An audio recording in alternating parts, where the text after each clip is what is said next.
জরুরি খবর দেবেন। সবাই যেন গভীর রাতে ডাক্তারের পোশাক পরে আসে।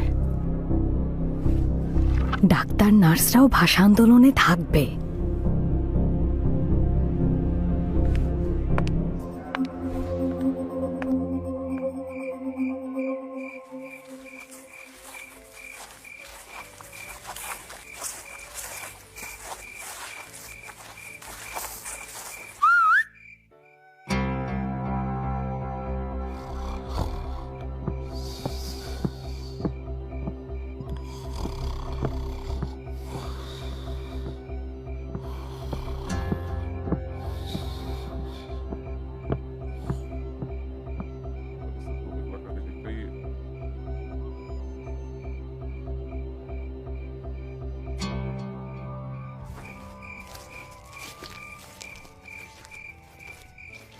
কেমন আছেন এখন?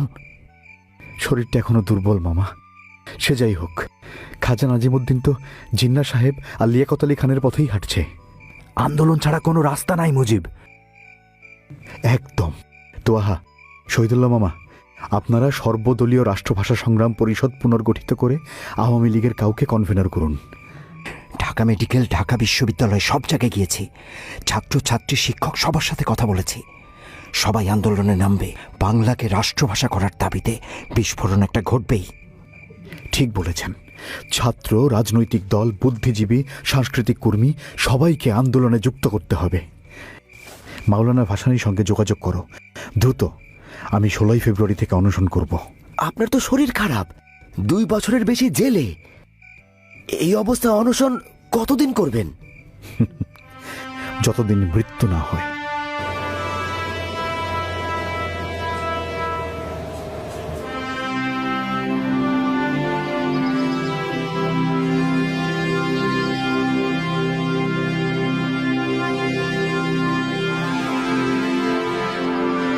রাষ্ট্রভাষা রাষ্ট্রভাষা বাংলা চাই, বাংলা চাই।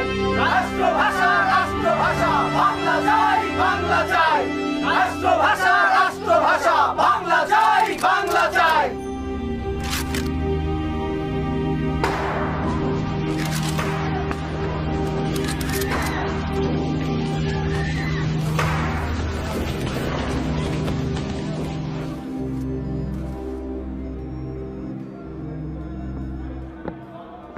খান বানা খান, জেল থেকে বের হতে পারবেন না, সেই রাস্তা বন্ধ।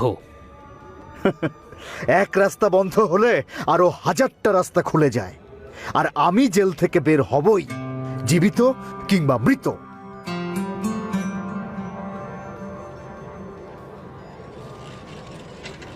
উনিশশো 52 সালের 27শে ফেব্রুয়ারি, প্রায় 2.5 বছর পর আমি মুক্তি পাই। শরীরটা তখনও খারাপ, কিন্তু ভেতরে আগুন জ্বলছিল। জেল থেকেই শুনেছি ভালো নেই আমার আওয়ামী লীগ। মুক্তি পেয়েই ছুটে যাই আওয়ামী লীগ অফিসে। চাচা, দেশের কি অবস্থা? ভালো না। যারা দেশের ভালো করবে তারা সবাই জেলে, আর জানোয়ারের দল সব বাইরে, রক্ত চুষার দল। শরীরে রেখে হাল মুজিব ভাই।